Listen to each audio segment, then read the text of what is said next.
Hello everybody, my name is Jill Renee Feeler and welcome to this week's message.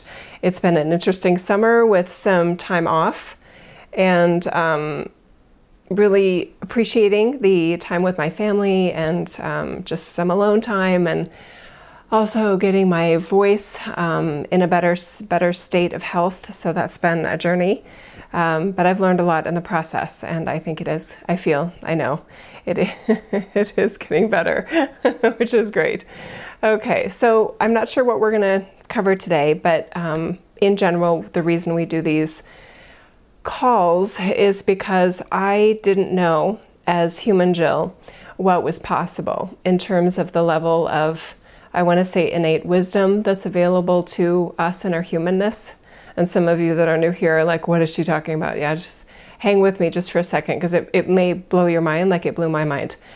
I thought that as humans, the only thing we had access to was what we had learned, or the small amount of instincts that we have as human beings, as a race of a species called humanity. So what I then kind of stumbled across, I wasn't seeking, I wasn't searching, I wasn't looking, I wasn't asking the existential questions about the meaning of life or anything like that. What happened for me was that I stumbled across the fact that I, for whatever reason, have access to wisdom that is beyond, I call it my Jill.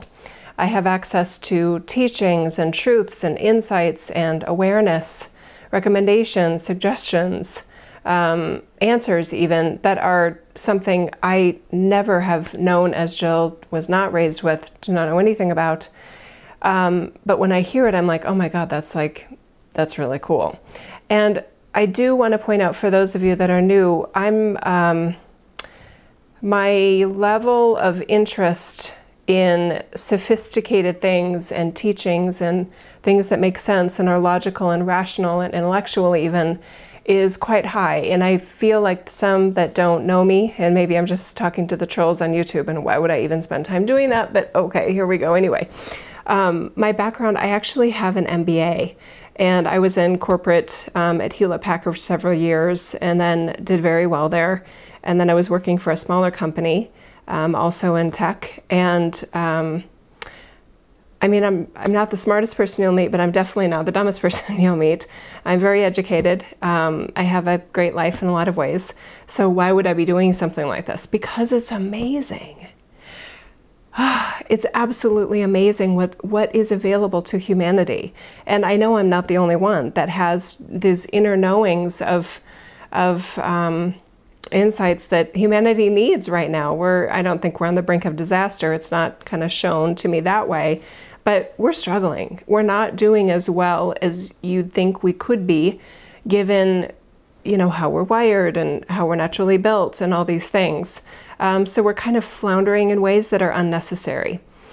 Okay, so we need, I feel, more of this sort of divine inspiration. And does that have to be religious and organized religion? In my case, obviously not.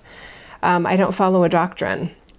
So all the information that I get tends to be of a sort of philosophical nature in a lot of cases. It does remind me, and I'm not trying to be boastful here, but because it's not about me, but for some reason what I have access to tends to feel philosophical. It tends to feel almost like Socratic in a lot of ways. But I'm not like muddling my brain over it. It's just like a flow of energy, a flow of like a river that's just sort of flowing in my energy field that I have access to. So, I mean, to not share kind of what I'm getting would, to me, actually feel irresponsible. It would feel, but I can't explain to you how I have access to it any other way than, when you have just those great ideas and nobody handed them to you, you didn't read about this great idea, you just have a great idea, an epiphany. That is very similar to what I'm describing, that I have access to and that I tap into. I offer these weekly podcasts, and they haven't been weekly over the summer. And it's like, sorry, not sorry. But the reason I do this is because I want it to make a difference in the world. And I hear enough times that it has made a difference for people that it gives me pleasure in sharing with you if this is going to make your life better so that you can be a better person, and the ripple effect that that has on everyone you know and even strangers that you don't know. Oh yeah, I'll make an hour out of my week. Well, it's longer than that because then I've got minimal editing just because my skills are so low, and I'm not a video person. I don't know about the video editing stuff, but I kind of hack my way in to get things done. But it's worth it. It's worth it to me because I already know the difference it makes in people's lives. Okay, so here we go. So I don't know what we're going to be talking about today. I don't read from a script. I don't do research ahead of time. My job as Jill is to get myself, you know, in the situation of okay, let's see what we've got for this beautiful world today. And that's how I do it. So anyway, here we go. Okay, so I just encourage you to relax your body. And even relax your mind. Those of you that have minds that love to think that you have everything all figured out, maybe will surprise you today. I think it would be my goal to surprise you because I have a brain like that, and it's fun to be surprised. It's fun to show your brain that it doesn't have everything figured out, that there's more going on than your brain and what it has access to and what it knows. Yeah, there's more knowing than what you know. That's fun to look at it that way. Okay, and I'm just relaxing my throat here. Relaxing my shoulders. You may want to close your eyes. Just let your body relax. Okay, good job. Feel yourself in your feet. Feel that you are all the way in your bodysuit. Okay, good. Feel yourself in your hands. Just allow yourself to be with your body, to be with your humanness. Okay. It's okay if you have no idea what I'm talking about. It's all right. Just do it. Okay. All right. Yeah, that's what I thought. Okay, so what we're going to be talking about today, there's a very common thing that we hear, and now I'm saying we because I'm referencing the part of me that is beyond my human Jill. Yeah. What we hear very commonly is that people feel stuck. They feel like they can't move forward or don't know how to move forward or don't know what to move forward into. So the message today will be primarily, or at least starting off, oriented towards that. Okay, very good. All right, here we go. We'd like to start off by saying that you're not as stuck as you think you are. Just because you don't know how to move forward doesn't mean you can't move forward, and that's a very important distinction. Some of you feel stuck because you're sort of waiting for clarity on what to do when you move forward, but progress tends to not look that way. The part of you that is possibly insecure about your success, if you move forward into something that you've never done before, that you don't know, part of you is triggered by the insecurity of other people doing things really, really well, and you possibly wanting to be at least as good as they are at that same thing, or even better. So naturally, there's some insecurity about what if I can't do it? What if I'm not as good as they are? What if I look like a fool? It's all these, normal parts of humanness that talk you out of moving forward, right? And that's where a lot of you are feeling stuck, is that you're talking yourself out of moving forward. But if you actually were able to look back on your life and areas that where you've been in situations like this before, where there was no guarantee of success, you didn't know what was going to happen when you did move forward. If you were able to look at your life at how many times you've done that and how many times you've felt good about taking a chance, how many times you felt amazing actually at the results, and even surprised yourself at maybe a natural gift that you have. If you could see that the way that we can see that, you would feel more confident and you'd be less stuck. Some of you, as you get older, you are actually more afraid to make a mistake because there's the sense of feeling like you'll lose what you've earned if you fail at something, but that's actually very rarely, very, very rarely the case. And the reward for taking risks can be very high on even a community sort of level. It can also just be very personally beneficial. When you notice that there's a risk and you do it anyway, there is a sense of accomplishment, there's a sense of responsibility, and it's the quickest kind of remedy for getting unstuck in your life, okay? There's also a lot of things that you've sort of decided that you can't fix, that are just like the way you are, or, oh, this is just the way it's supposed to be. And we'd really encourage you to further examine those areas, because they're not, any of those problems are not as rigid, as fixed, as unfixable as you think they are. So some of you have settled into some of the things that you want to change the most, you've given up on. And that's sad, right? There's a sense of defeat. There's a sense of lack of hope. There's a sense of, I'll never fix this. So let's just allow yourself to feel that sense of possible defeat, possible sadness, possible disappointment in yourself, or disappointment in another person if another being is involved in your plan that's been squashed or foiled. Okay. For some of you, I can actually feel that in my gut. There's a sense of almost like nauseous, sort of, I want to throw up when I think about that. Just observe that some of you have not wanted to think about that. You've not wanted to go into that place of disappointment. So some of these shelved dreams, we're going to call them, have been shelved, and they may not actually ever happen the way that you want them to happen. So let's also allow ourselves to be sad about that. By the way, the part of you that's sad needs a hug, and the best person to give yourself that hug is actually you. Okay, just a little tip there. Okay. So watch for the part of you that is sad, that feels maybe childlike, that needs an embrace and a hug, and what the best parent would do to somebody that, you know, they've tried and failed. You know, what would you say? Sorry, it didn't work out this time. You may say, you know, we'll try it again another way. You've got this. This doesn't mean you're a failure at life. This doesn't mean you're a horrible person. It just means that that didn't go the way that you wanted it to. It doesn't have to be as tragic as you're currently looking at this. It isn't as bad as you think it is, okay? I love you, right? Okay, very good. Good job with that. All right, so we're going to go deeper into this idea of these shelf dreams, because some of them do belong on the shelf. Some of them were great ideas that just, for a litany of possibilities, they're just possibly not happening for you in this life.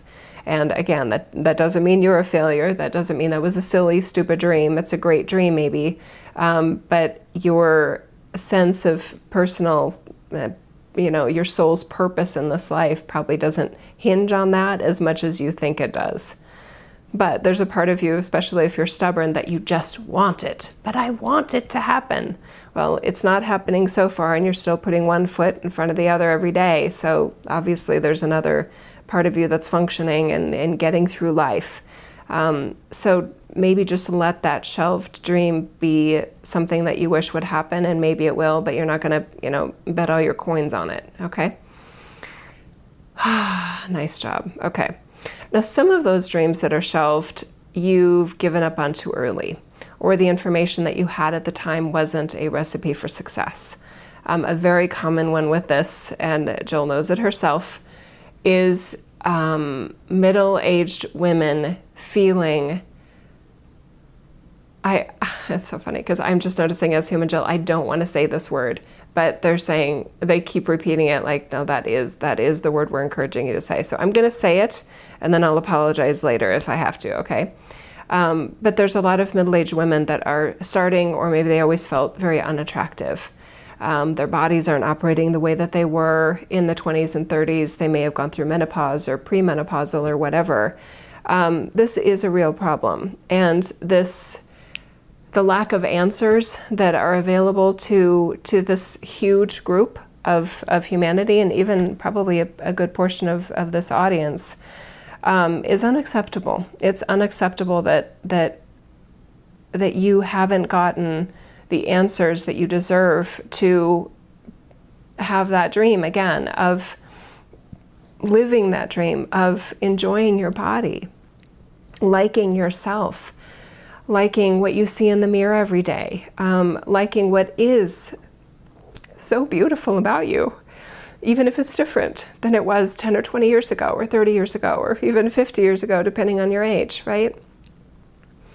It's so unfortunate and, in our view, tragic that it's funny how Jill's getting emotional with this. It is just so sad. Because for so much of our life, our appearance, and I'm speaking here as Jill, our appearance and how we felt in our bodies was such a, I don't want to say a big part of our lives, but it was an important part, a relevant part of our identity. And I see this so often, even as I'm just walking around as Jill, these couples where there's this man that, I mean, I'm of the belief that a lot of men, especially if they are taking care of themselves and their body is responding in a way that is working with that man's system, I think men actually get more attractive as they get older. And women, with our hormones and the changes that we go through after we're done producing the possibility of having children, right? It's hard. It is really, really hard. I know from my own experience, and I'm postmenopausal at 48 years old. So, but I refuse to give up. And what I learned in my refusal, I refused to shelf that dream that I could feel to myself attractive. I refused to just like, well, this is the beginning of the end of Jill feeling like a not horribly ugly person, right? I refused to give up. So what I ended up finding were a lot of total, I don't know if they're lies or myths, truths, but there's a lot of effed up information out there about even how humans lose weight and all of these things. It's very frustrating to me that what I now know works isn't common knowledge, and I'm frustrated by that because it matters. So, sorry, going back to the story, it is so common that I see these retirement age sort of couples where the man has, he doesn't have a pot belly, he's got fairly decent physique, maybe working at that, may not be. And then there's this woman, and in my sense, she looks like she's given up. I'm guessing she didn't look like that. She's really changed her appearance and just like, let's just keep it maintenance free. And she may even feel more like a man and less like a woman. Again, because of the hormones, you guys. That biologically, I mean, the physiological changes of menopause, they suck. They're hard. And you can lose that sense of yourself, but it doesn't have to be that way. So I'm not trying to project in terms of she's not attractive. I'm just going based on, I want everyone to feel their best. And my sense, and I'm pretty good at sensing what other people are thinking, my sense is she doesn't feel as good as she wants to. That's what I'm talking about, okay? It doesn't matter whether I think somebody's attractive or not. But the guys in these very standard situations, they seem like, yep, I'm good. And I just feel like the woman's like, what? What are you asking me if I feel good about myself? I don't even ask that anymore, right? So the pear-shaped body, all of these things just really start to accumulate over time, and I don't want it to be that way. I didn't want it to be that way for me, and I want other people to have answers. And then, of course, yesterday I was in the grocery store, and it looked like an elderly mother with her 60-plus-year-old daughter doing some grocery shopping. And I had just grabbed the whole milk, whole organic milk, grass-fed cows. Milk for my family, which mainly my daughters drink. I don't drink milk really ever. Hang on, I need a drink here.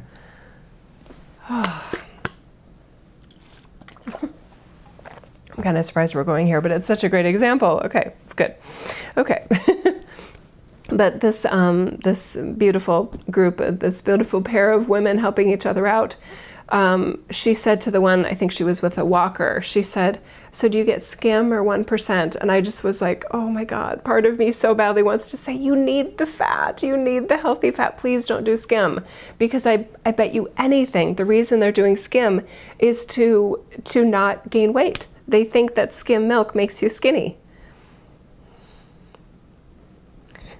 How did it get to the point that we've told ourselves so many lies? I don't even know where to begin in terms of the level of deception and misinformation and craziness that has gotten us into the situation that we're in right now, where we don't even know how to be good to ourselves. It's, yes, I'm mad about it. But if any of you are stuck in anything, just use this as an example. What the so-called experts are telling you you need to live that dream or, accomplish that goal, they may be giving you completely wrong information, and they may be the experts. What the fudge is going on Earth, right? Yeah, exactly. Remember I talked about the floundering, right? Yeah, this is a perfect example of that. So, I don't want this to be about, this isn't a weight loss call, right? But it's an example of misinformation and how there are some dreams that you've attacked it, you've dedicated your energy and your time and your heart and soul into something, but you had the wrong information, and that may have been why you didn't succeed. What if with the right information you get amazing results, quick, right? When I first realized that eating fats was healthy fats, right? Whole fat milk, even raw milk is even better, from what I've learned. There was a point at 46 when I was already postmenopausal that I got in the best physical shape, not of my life, but definitely of since 27 years old on. I couldn't believe how lean and trim and what little effort I had to put into either Pilates reformer or boxing classes or something, maybe 4 hours a week. No cardio, guys. No cardio. I was not eating low fat. I was eating high fat. And I had dialed down those carbs to a really probably 20 grams or less a day of carbs, which includes sugars, right? And I didn't even think I was capable of withholding carbs from myself, but I wasn't limiting calories. I was eating as much as I wanted. But with that balance of it being healthy fats, I was eating a lot of meat, which I know some of you don't eat meat, and that's a personal choice, right? But for me, it worked. And I never, ever in a million years would have thought that would work. So I got myself unstuck. And I'm still happy that I know that formula for success, and I'm mad that other people don't have it, but I get it. There are examples of things that we thought, well, I guess, there's that moment where you just say, I guess this is it. I guess I'm never accomplishing that dream.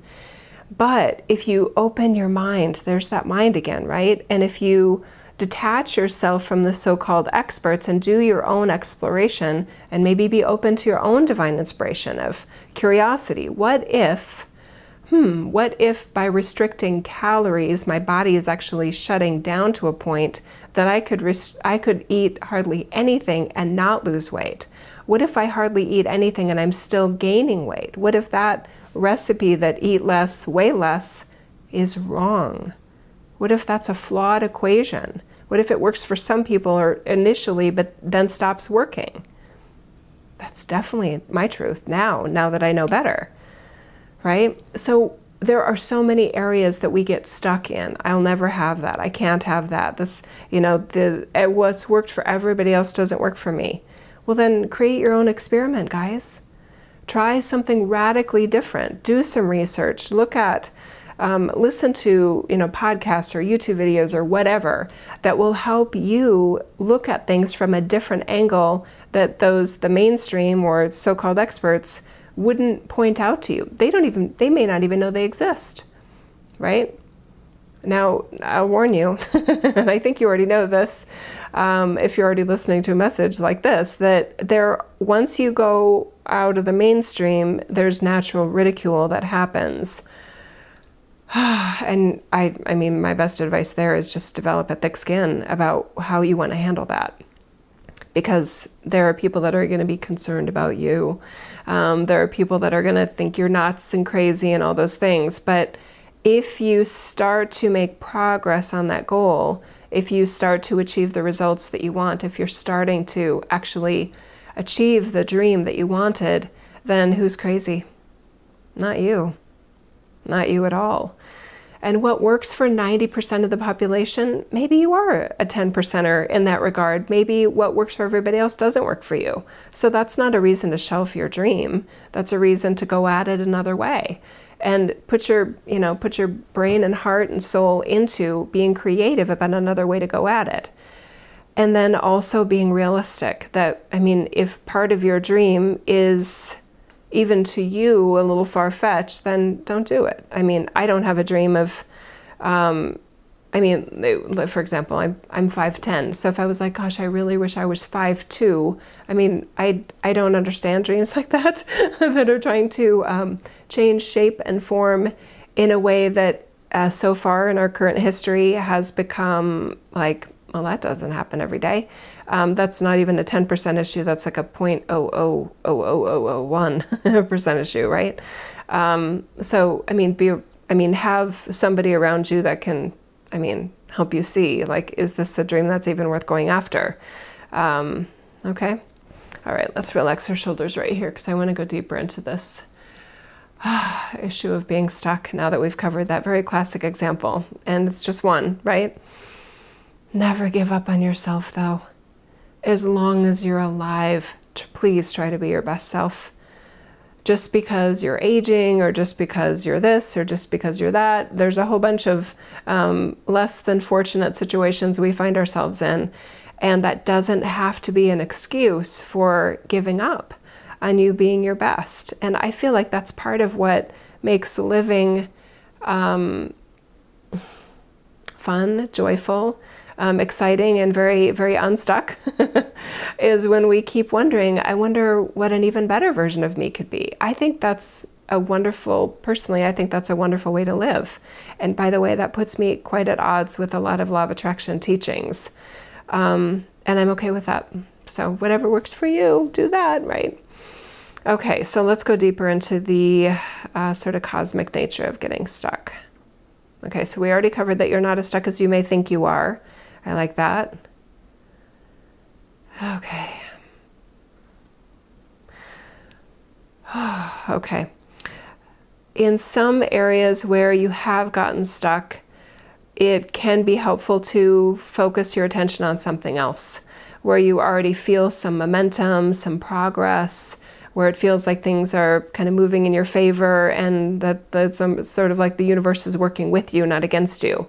That's a great way to feel unstuck. So again, those of you that are stubborn, that feel like, no, I want that thing. If I don't have this dream, if I don't have this goal, then I don't want to do anything else, for personal improvement or whatever. Enjoying my life, enjoying my human ride, enjoying my humanness, enjoying my relationships, enjoying my life in general. But some of you that are sort of, again, it's just stubborn about, I know I have to have this first. And if things aren't progressing, then set it down and do something else that you want to get moving in a forward motion. Forward momentum motion. That was funny. Forward motion. I just have to laugh at myself right there. Motion. It's like mimosa. Oh God, that's it's good. Okay. Sorry. Sorry. All right. Okay. All right. So if you can't laugh at your own mistakes, then you're missing out on a lot of humor if you make mistakes as often as I do anyway. Okay. Sorry.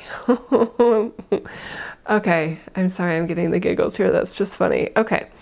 So this option that you have for switching into another mode of, well, maybe I could tackle this today. Maybe I could get this job done.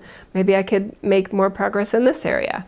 That sometimes by switching gears, it's actually, again, helping you feel unstuck.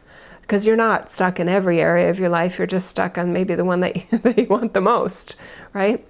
But that's a very easy recipe for depriving you of the joy, is when you are basing your sense of worth, value, achievement, kick-assness on one thing, and that one thing going your way.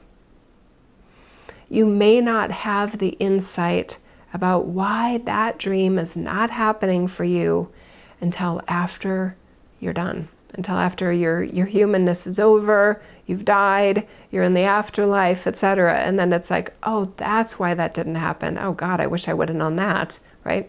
By the way, that's one of my favorite things about private sessions, is pointing out things like that so that we can not have to wait till we die to have those insights. There's so much information and support and love and encouragement and savvy strategies available to us here while we're alive, when it matters most. Okay, very good. All right. Okay, so the other important layer here is the part of you that spirals when you are feeling stuck. Yeah, we're going to go right there. So the part of you that almost obsesses about just, oh my God, I'm not moving forward. Like I was moving in what felt like a forward motion or an upward, improvement trend, uptrend, uptick for so long, and now I'm not moving anywhere. What am I doing wrong? What's wrong? The part of you that panics when you feel stuck, that part of you needs a hug, okay? Because you may not be stuck at all. What if you're just taking a rest? For Christ's sake, right? That part of you may just need a hug, that you're not failing because you're not moving forward. At least you're not moving backward. Okay. So giving yourself in your own energy field, this ball of energy that you operate in as your humanness, giving yourself the support to talk yourself out of that downward spiral. You're the closest one at hand, so there's that advantage of having you be the one that does that. Also, some of you are really expert at spiraling downward. You have a great knack at, oh no, and the feeling of just going down a tube into this abyss, right? So those of you that feel unfortunately gifted at that, you're going to want to have that, I want to say that self-talk, that self-love, that self-hug when you need it most, which is before you slide, right? And after you've slid. At any point along the way where you realize, oh my God, I'm doing it. I'm doing that thing I do that never goes well, that I need to pull myself out of, right? Because you can. But the part of you that's sliding feels helpless and hopeless. And that part of you needs a lot of love. So if you don't feel like you have that source within you, if it were me, I'd be praying for it. Please, dear God, give me the love for myself that I currently, for some reason, don't have access to. Because I need help. I need you.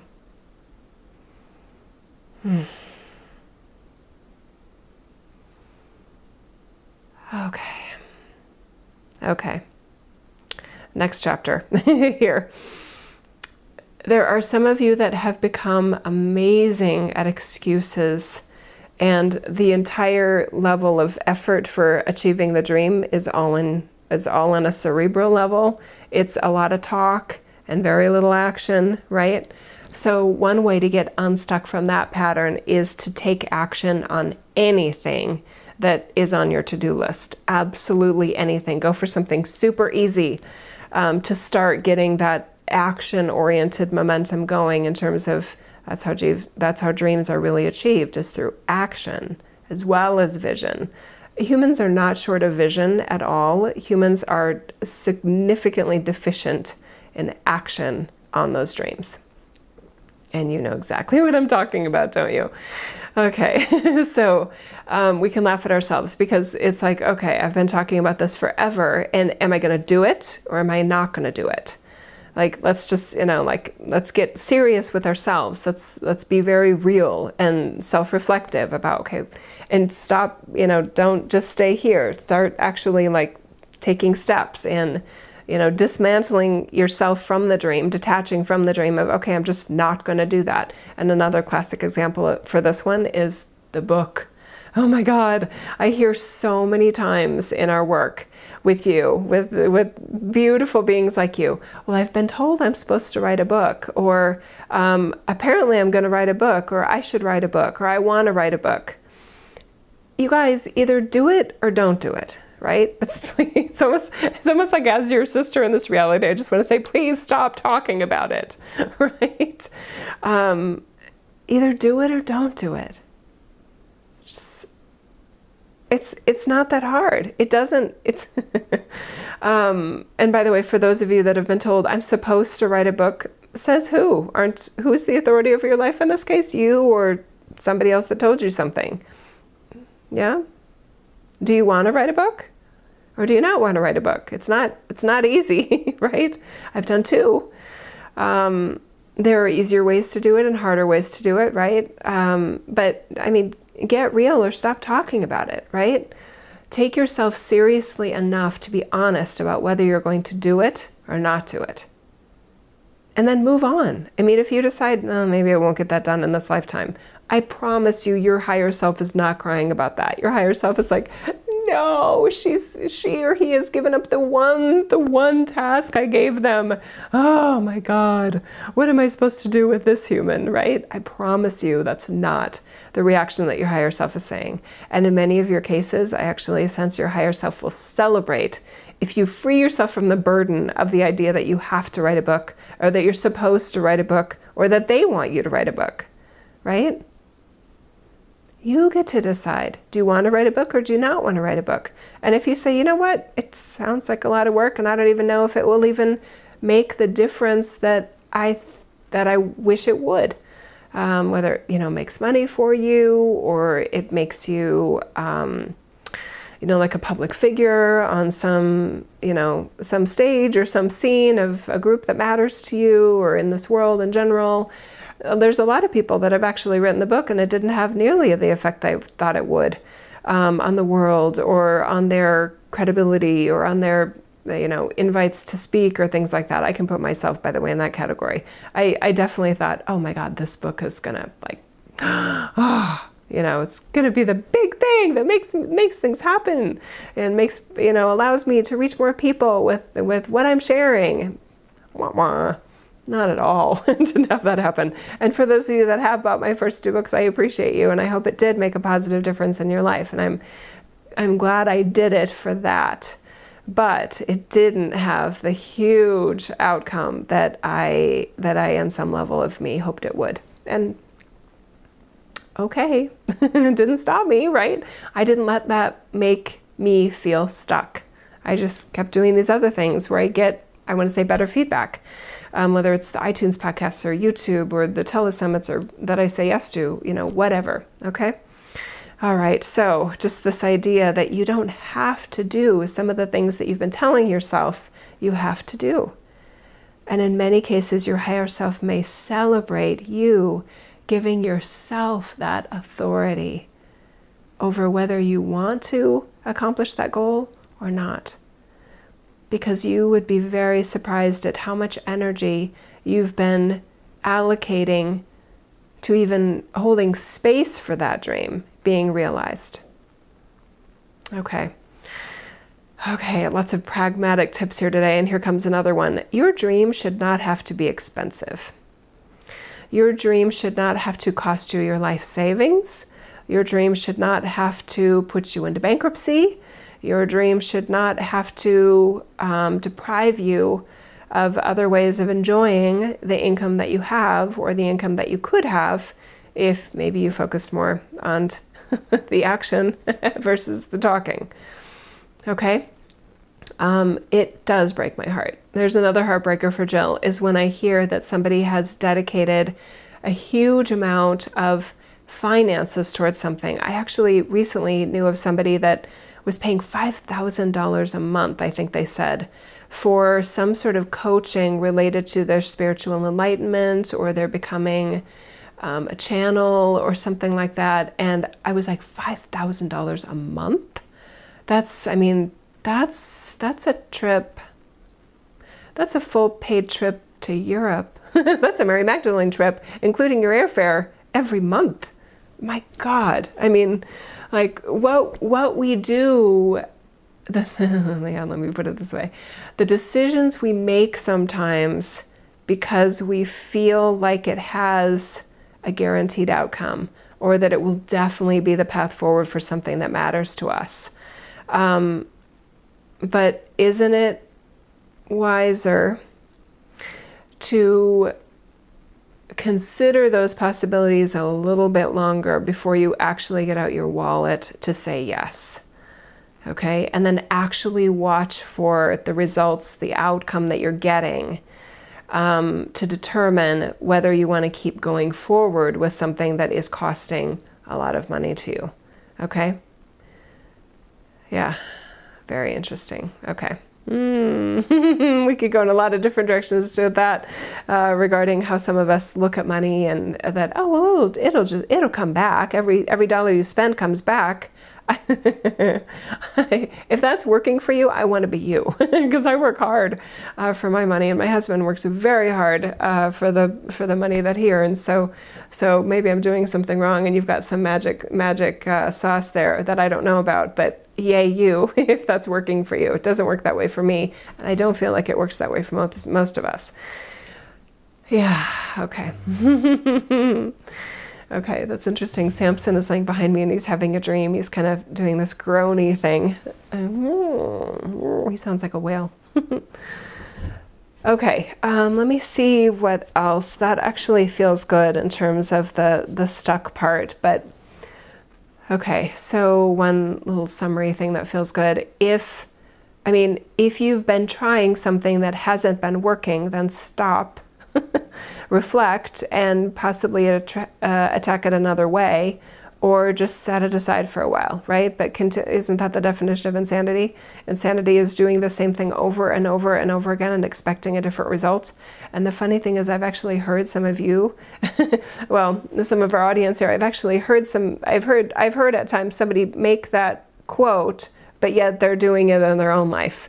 It's almost like they keep running at that wall saying, okay, I want to be this, or I want to be able to do that, or I want this part of my life. And they just keep running at that same wall the same exact way. And they keep hitting it and keep going, oh, that hurts. I still don't have what I want, right? So it doesn't make sense to keep trying it the same way. And again, going back to my example with the postmenopausal hormonal changes and weight loss and my body changing so much, I am so glad that I realized as quickly as I did that the attempts I used to make for, slimming down and things like that, they just weren't working. So I was sane enough to say, okay, so that's not working. And I was also, I think this was also a benefit to me, I wasn't overly concerned with why. Why doesn't it work anymore? I'm not as into the why as some other people are. I just want the outcome in a rational, okay, let me experiment with this sort of way. Yeah, so I don't preoccupy myself with, well, why doesn't that work? I kind of don't care why it doesn't work as much as I care about the fact that it's not working. So I just stop thinking about it and I just move on to the next experiment of well, maybe this would work, or who else does things differently and what's working for them. And by the way, that's when I stumbled across ketosis. Ketosis, Ketosis. Bioidentical hormone replacement therapy. I just rolled that right off the tongue, didn't I? So progesterone cream, anyway, from a compounding pharmacy. None of these things my normal gynecologist knew, or I don't even know if he knows about them. I love my gynecologist. He's a wonderful person, but he couldn't get me to my goal. So I don't see him anymore. But I have the outcome I want. I have the outcome I deserve, and I want you to have the outcome you deserve, whatever that is. We don't always get what we want, we don't always get what we deserve. But when we do, and we can celebrate that and help others along the way and encourage them to hit that problem another direction, maybe don't give up so soon and stop talking about it and actually start doing something about it. Believe in you enough to give yourself another chance at this.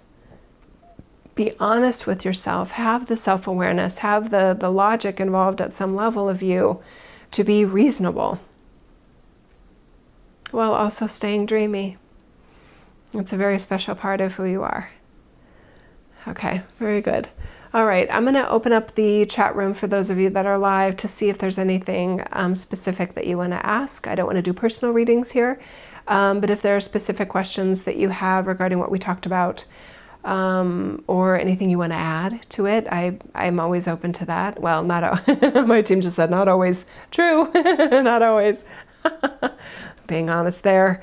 And while you guys potentially in the room are chatting in your questions, and of course you can't if you're on the phone, but for those of you that are on via the internet, on your computers or phones, while you're doing that, I'll mention some announcements. The France trip is coming up September, I think it's 24th, might be 26th. I'm going in a couple days early. That one, we still have 2 spots left.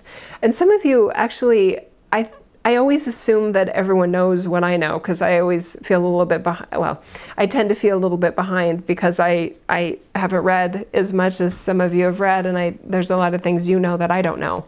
But some, I'm imagining, didn't know that Mary Magdalene actually lived in France for quite a while. Yeah, she's saying decades, after she left the Middle East, after Jesus had died. For some time she was still there, and then eventually she made her way to France. So we go on a Mary Magdalene tour. I've done it once before. I love it. I love it. And we have some new spots on the itinerary this time that we didn't go on before, that are not necessarily related to Mary Magdalene, but are very, very special places where if you are open to energy and you are outside of your mind enough, you can have an amazing experience of, oh my God, this place feels special. There's one place, the Dolmens, that actually has a look of like Stonehenge, but without the tour buses. In fact, we were the only ones that were there, and I'm guessing it's kind of a hidden gem in that area of France. It's near, I think we did that the same day that we did Minerve, the snail city where the Cathars actually walked into their own fiery deaths rather than devote themselves to the church at that time. They were adamantly opposed to the church and what the church was requiring of them in terms of their beliefs and their philosophies, so they said no, to the point that they walked into the church, or walked into the fire. Oh my God, that was funny. Walked into the fire rather than, yeah. Interesting, isn't it? Yeah. Wow. Okay. So the France trip, I've got 2 spots left, and the Egypt and Petra Jordan trip, I don't know why this trip it's taken so long to get together, but I asked, I had everything from the travel agency that I'm working with, and I was like, okay, we need to add this, we need to add this. I have a question about this. And I think I had 10 questions, and it's been 6 days, so I'll call her again today. But sometimes, you think it's going to be really easy to put something together, and then it's not. So, but I keep, I've asked my team more than once, but I am going, right? And they're like, oh yeah, you're going. I'm like, okay. So I'm not shelving that dream. It's requiring some patience, which is not my forte. And anyway, so the dates on that, by the way, for some of you that are considering going, let me grab that really quick. The dates are set though. It's January 16th through January 27th of 2019. So that's 12 nights. All right. Okay. And I do have a list of folks that are curious and interested in that. So I'll send that information directly to them as soon as I have it. And then of course I'll include it on my social media pages and in the newsletter so that you can consider it. Okay, but there's not even a page on my website yet because I don't have the details for you yet to sign anybody up. All right, what else is going on? Thank you. Tonight, I have an encore replay of the conversation that John Burgos and I did just a few weeks ago. I think it was mid-July. Anyway, I love that conversation. There were so many just really rock star sort of elements that came through from John and from myself, and it was really, really fun. So I encourage you to check that out. Let's see, how would you find that out? Because I don't have the link in my head.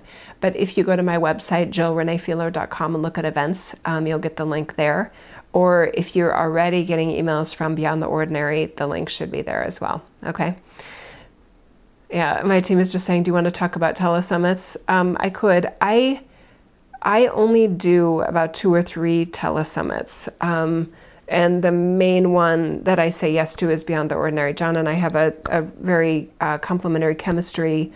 I consider him a soul brother, and I love that experience. I like their setup. I love the audience there. I've actually met and feel very blessed to have met a lot of you from that telesummit. And I get a lot of other telesummit offers that I say no to. You guys, sometimes they're just not fun. If there's some telesummits that you think I should be on that I may have said no to, send me an email. Some of you are much more savvy. Well, it doesn't take much to be more savvy than me about telesummits, because I don't know a lot about it other than the ones that I've been on, because I don't listen to them, right? That's not the way I do me. So some of you, if you feel like, oh my God, you'd fit in perfectly on this one, I think you'd like that host, send me an email or send me a private message if we're friends on Facebook, etc. I value your opinion, and maybe I'd consider saying yes to something that I previously said no to. Yeah, but I'm not hungry to get on new telesummits. I feel very satisfied with sort of where things are right now. What else? We've got the upcoming call on October 25th. There is a live call specially dedicated to those that are doing the 10 sovereignty keys. And I love the questions that are coming in. So I'm very excited about that phone call that we'll have related to that series, the 10 sovereignty keys. And if you're curious about checking that out, reading some of the testimonials from those that are having amazing breakthrough experiences, just do maybe a Google search of Jill Renee Feeler 10 sovereignty keys, and I'm sure you'll get a result either on my page or on Beyond the Ordinary, where I'm offering it through, to check that out yourself. Okay. One person actually said, and I know her, she has done some of my classes before in private sessions. She said, I wish I had known all of this before. So I could sense her gratitude about knowing it now, and some of them I know she had figured out herself.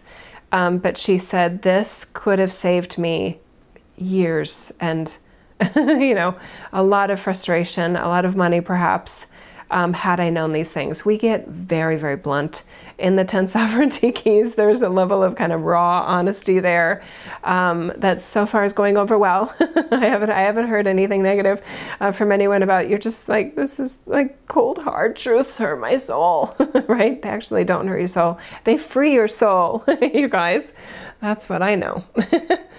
Alrighty, so any chat room conversations you guys want to have before we wrap up? Otherwise, I feel like we're at a nice close here. I love you guys so much. Thank you. And if for any of you that had been feeling stuck, I hope that you feel unstuck or inspired to get unstuck, or you felt the claws of being stuck slowly kind of releasing from you, so that you can move forward in a way that feels good to you, that you deserve. We all deserve great things in this life, and this reality is not good. It's horrible at fairly allocating what we deserve. Earth just isn't wired that way. And some of you are saying why, and I'm saying, does it matter? Okay, it is what it is in some case.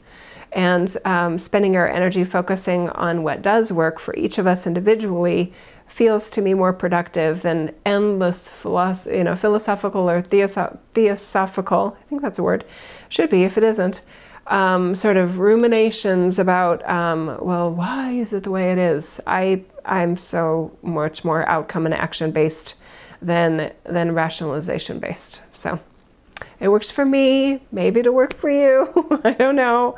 Anyway, I love you so much. My website is jillreneefeeler.com, JILLRENEEF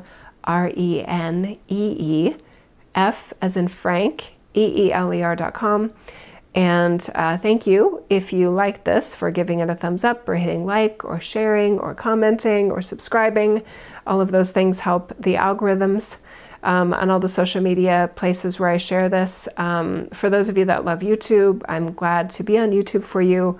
For those of you that are more like me and consume what you enjoy on podcasts, I'm also on iTunes. And I think that podcast is available in other formats too. But I don't know. Anyway, and for any of you that are curious what I love to listen to on podcasts, I really love Joe Rogan. I just love the Joe Rogan podcast. Not so much the MMA ones that he does, but he has some very just deep and thought-provoking. I love the conversations that he has with some people, and I meet very interesting people, not in person, but through his podcast, and I love that stuff. Anyway, so I spend a lot of time listening to podcasts during my day. I do still listen to Glenn Beck, and I know that bothers some of you because he's very Republican. Actually, is he, or is he more libertarian? Anyway, he comes across as very right-wing, and to those that are like me, more liberal in a lot of ways, it can drive people crazy. For some reason, I'm one of those people that I can kind of not be bothered by some things while I enjoy other parts of who and what they are and what they offer.